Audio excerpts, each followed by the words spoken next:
예. 오늘이 사개특위 그리고 법원 행정처의 첫 기간 보고 시간이기 때문에 그간 뭐 언론에서도 그리고 또 뭐 스스로도 그리고 법사위에서도 많이 논의됐던 내용이겠지만 총체적인 성적표에 대한 이야기를 제가 또 첫질이다 보니까 아니할 수 없겠습니다.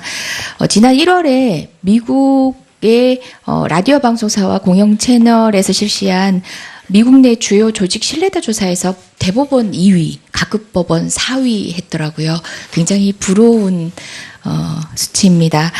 그에 비해서 우리나라 사법부 신뢰도는 초라하기 그지 없습니다. 여러 가지 성적표들이 있는데요.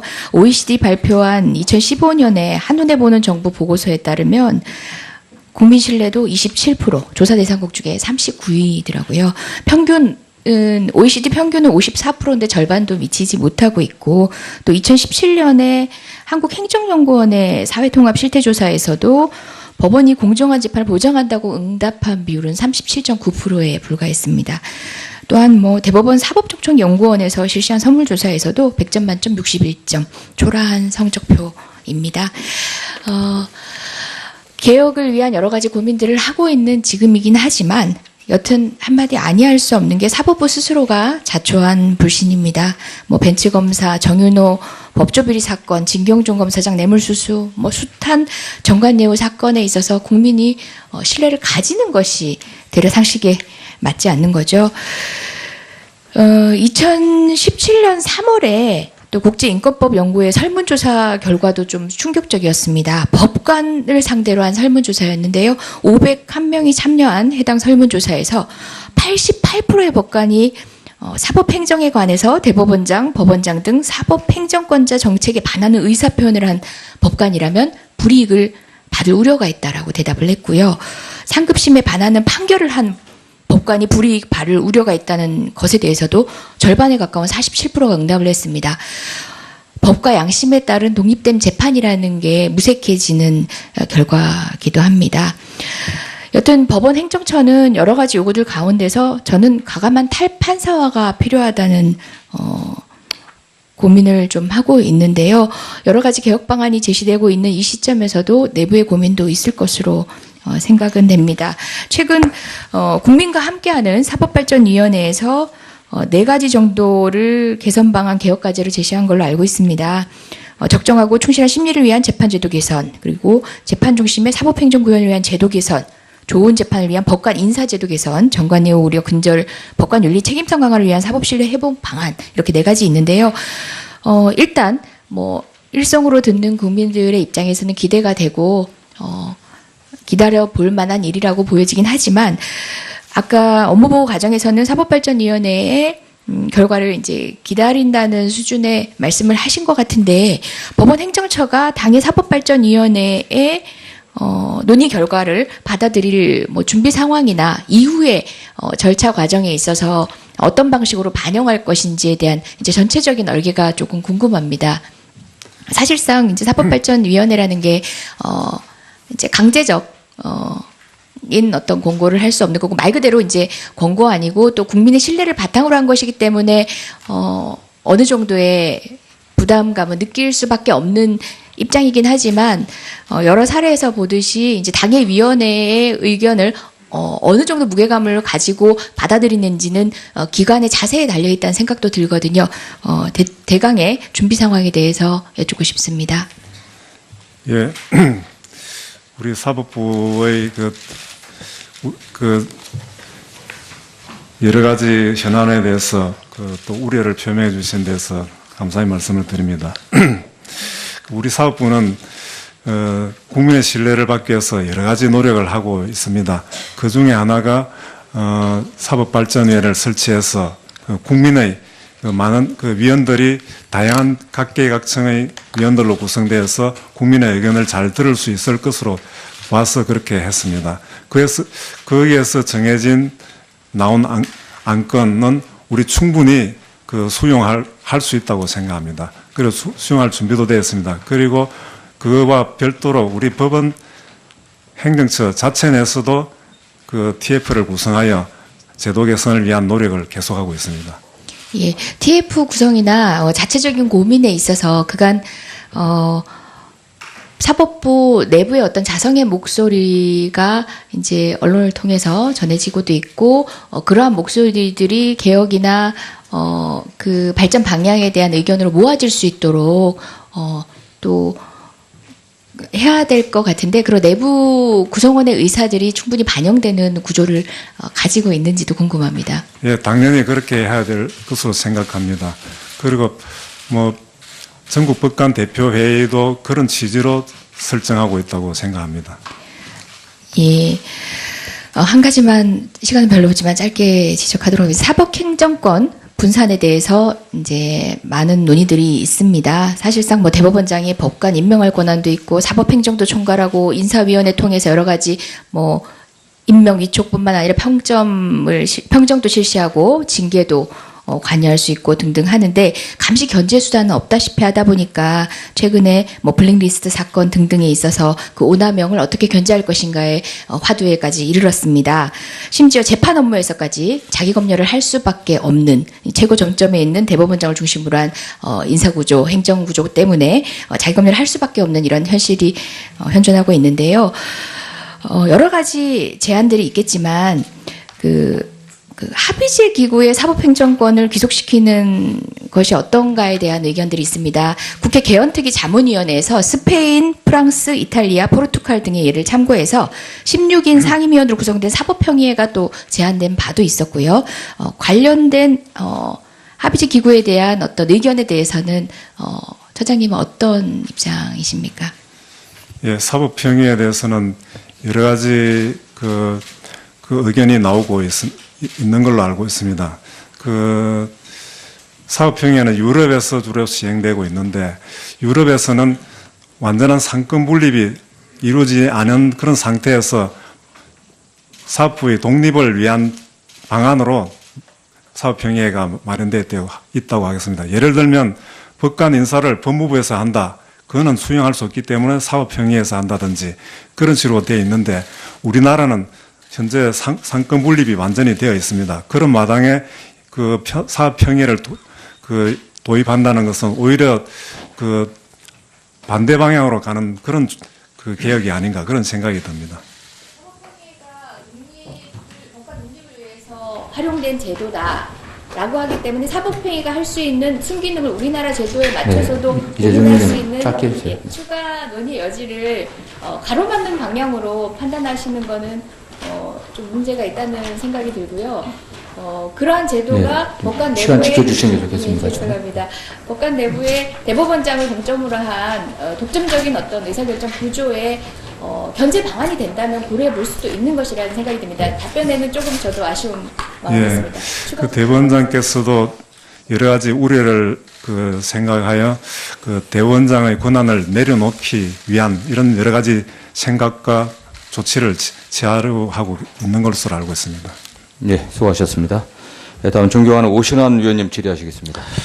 예, 서울 관악을 출신 바른미래당 소속의 오신환 의원입니다. 네. 처장님, 그 법사위에서도 뵀는데 특위에서 또 뵙게 됐습니다.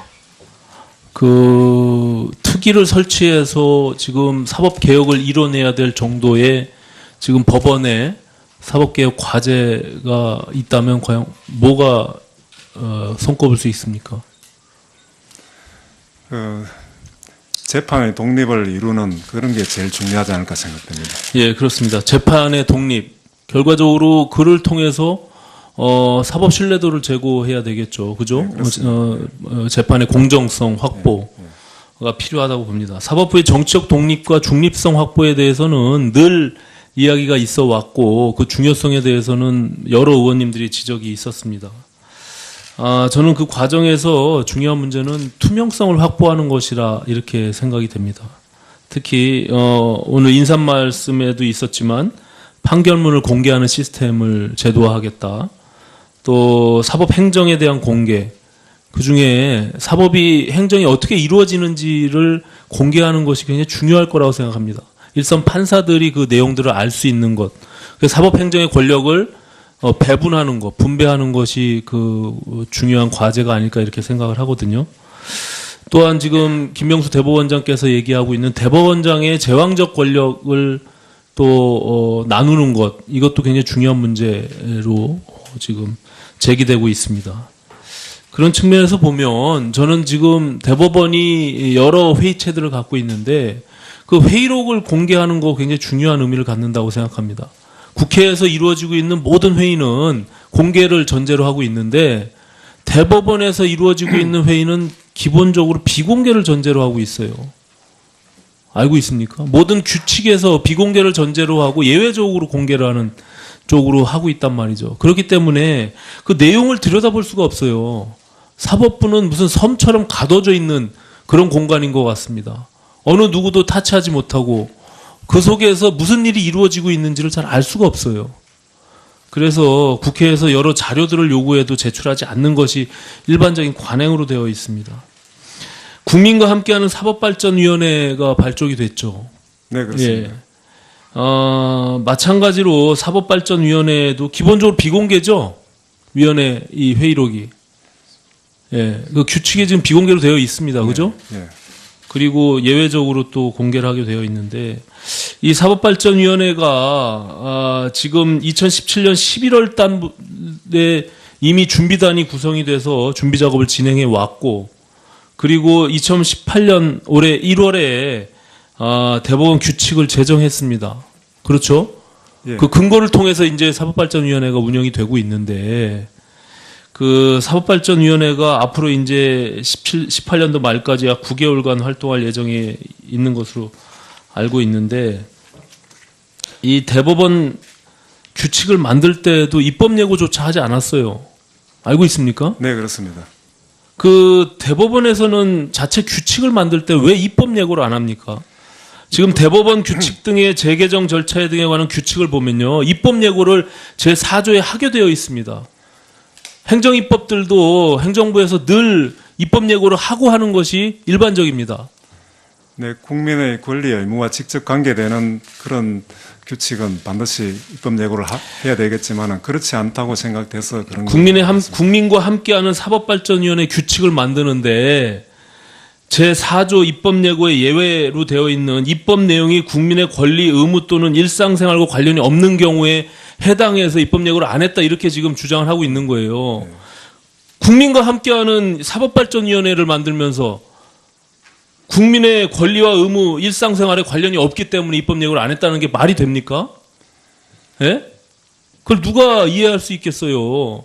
그럼 국민과 함께하는이라는 명칭 자체를 빼지 사법발전위원회 규칙을 만들지 왜 국민과 함께하는 사법발전위원회를 만들면서 이게 국민의 권리 의무와 아무런 상관이 없기 때문에 입법 예고를 안 했다는 게 말이 되냐고요. 그 규칙 조항 자체가 국민의 권리 의무에 영향 미치는 그런 것이 지금 사법발전위원회가 논의하고 있는 내용 모든 게 지금 국민과 관련이 있고 국민과 일상생활에 관련이 있는 내용이죠. 당연히 그 사법발전위원회를 어떻게 운영할 건지를 만드는 입법 예고를 하면서 그거를 국민과 상관이 없기 때문에 입법 예고를 안 했다고 하는 게 도무지 받아들일 수가 없어요.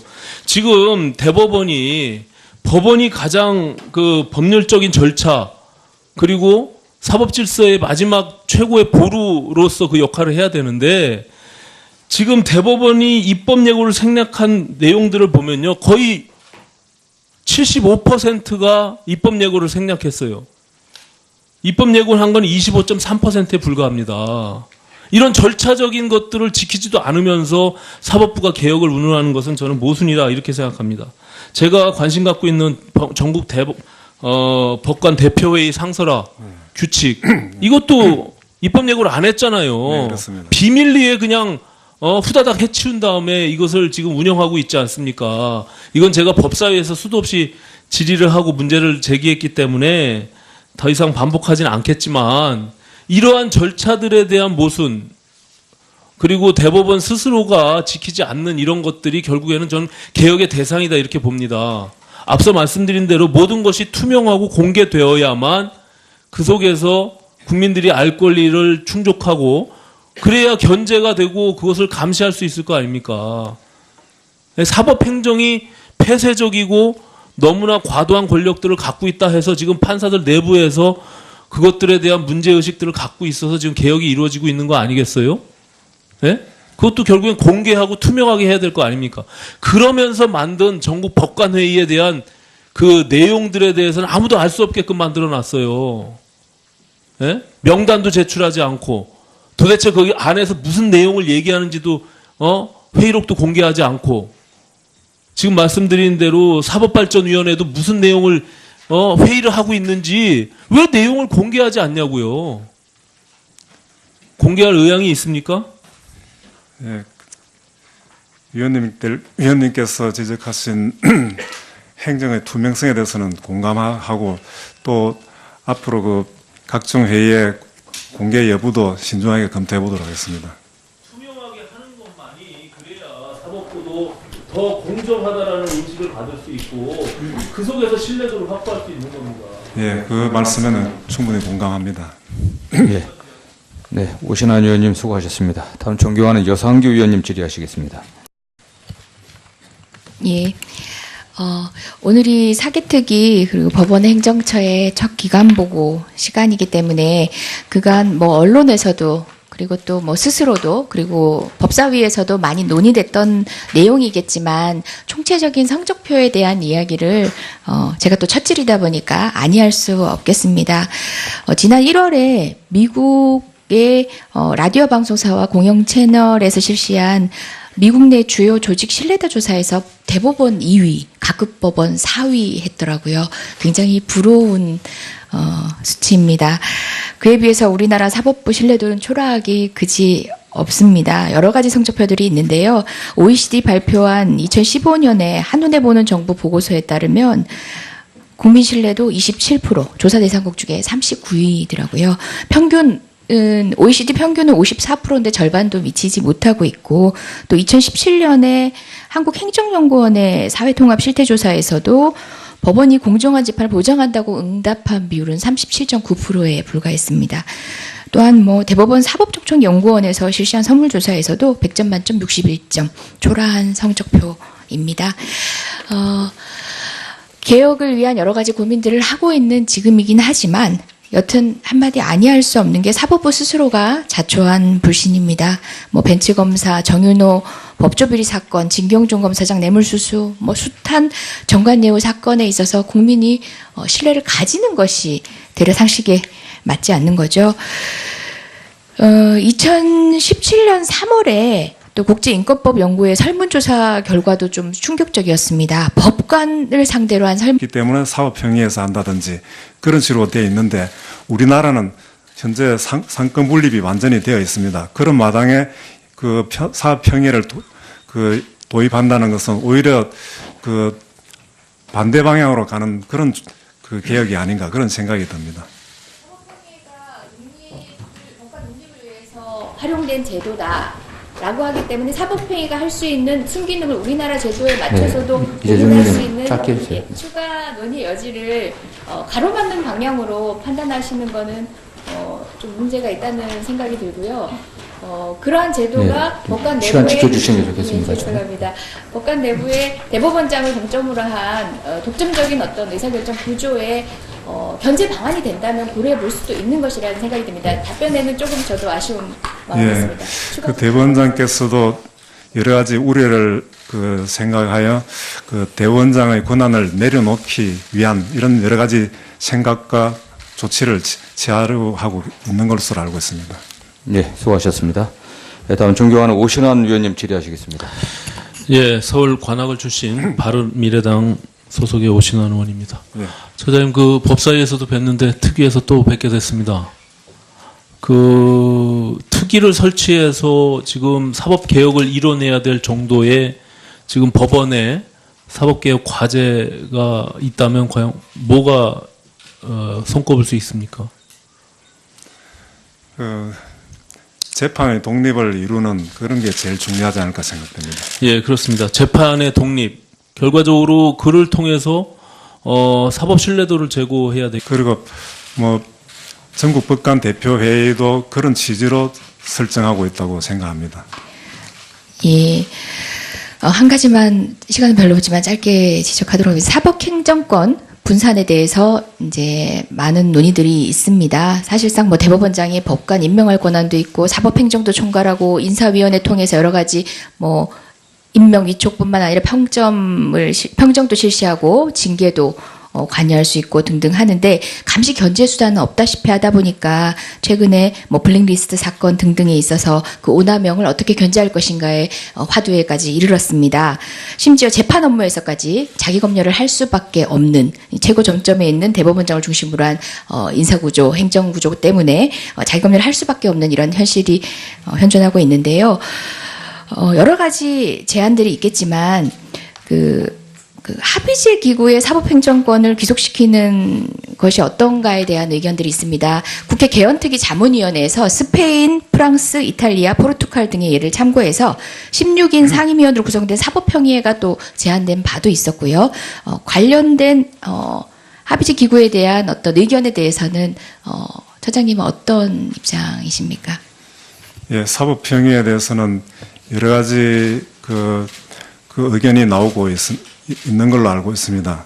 그 사법평의회는 유럽에서 주로 시행되고 있는데 유럽에서는 완전한 상권 분립이 이루어지지 않은 그런 상태에서 사법부의 독립을 위한 방안으로 사법평의회가 마련되어 있다고 하겠습니다. 예를 들면 법관 인사를 법무부에서 한다. 그거는 수용할 수 설문조사였는데요. 501명이 참여한 해당 설문조사에서 88%의 법관이 사법행정에 관해서 대법원장, 법원장 등 사법행정권자 정책에 반하는 의사표현을 한 법관이라면 불이익을 받을 우려가 있다라고 대답을 했고요. 상급심에 반하는 판결을 한 법관이 불이익 받을 우려가 있다는 것에 대해서도 절반에 가까운 47%가 응답을 했습니다. 법과 양심에 따른 독립된 재판이라는 게 무색해지는 결과이기도 합니다. 여튼 법원 행정처는 여러 가지 요구들 가운데서 저는 과감한 탈판사화가 필요하다는 고민을 좀 하고 있는데요. 여러 가지 개혁 방안이 제시되고 있는 이 시점에서도 내부의 고민도 있을 것으로 생각은 됩니다. 최근 국민과 함께하는 사법발전위원회에서 4가지 정도를 개선 방안 개혁 과제를 제시한 걸로 알고 있습니다. 적정하고 충실한 심리를 위한 재판제도 개선, 그리고 재판 중심의 사법행정구현을 위한 제도 개선, 좋은 재판을 위한 법관 인사제도 개선, 정관의 우려 근절, 법관 윤리 책임성 강화를 위한 사법신뢰 회복 방안, 이렇게 4가지 있는데요. 일단 뭐 일성으로 듣는 국민들의 입장에서는 기대가 되고 기다려 볼 만한 일이라고 보여지긴 하지만 아까 업무보고 과정에서는 사법발전위원회의 결과를 이제 기다린다는 수준의 말씀을 하신 것 같은데 법원 행정처가 당의 사법발전위원회의 논의 결과를 받아들일 뭐 준비 상황이나 이후에 절차 과정에 있어서 어떤 방식으로 반영할 것인지에 대한 이제 전체적인 얼개가 조금 궁금합니다. 사실상 이제 사법발전위원회라는 게 이제 강제적 인 어떤 권고를 할 수 없는 거고 말 그대로 이제 권고 아니고 또 국민의 신뢰를 바탕으로 한 것이기 때문에 어느 정도의 부담감을 느낄 수밖에 없는 입장이긴 하지만 여러 사례에서 보듯이 이제 당의 위원회의 의견을 어느 정도 무게감을 가지고 받아들이는지는 기관의 자세에 달려 있다는 생각도 들거든요. 대강의 준비 상황에 대해서 여쭙고 싶습니다. 예, 우리 사법부의 그 여러 가지 현안에 대해서 또 우려를 표명해 주신 데서 감사의 말씀을 드립니다. 우리 사법부는 국민의 신뢰를 받기 위해서 여러 가지 노력을 하고 있습니다. 그 중에 하나가 사법발전위원회를 설치해서 국민의 많은 위원들이 다양한 각계각층의 위원들로 구성되어서 국민의 의견을 잘 들을 수 있을 것으로 봐서 그렇게 했습니다. 그래서 거기에서 정해진 나온 안건은 우리 충분히 수용할 수 있다고 생각합니다. 그리고 수용할 준비도 되어 있습니다. 그리고 그와 별도로 우리 법원 행정처 자체 내에서도 TF를 구성하여 제도 개선을 위한 노력을 계속하고 있습니다. 예, TF 구성이나 자체적인 고민에 있어서 그간 사법부 내부의 어떤 자성의 목소리가 이제 언론을 통해서 전해지고도 있고 그러한 목소리들이 개혁이나 그 발전 방향에 대한 의견으로 모아질 수 있도록 또 해야 될 것 같은데 그런 내부 구성원의 의사들이 충분히 반영되는 구조를 가지고 있는지도 궁금합니다. 예, 당연히 그렇게 해야 될 것으로 생각합니다.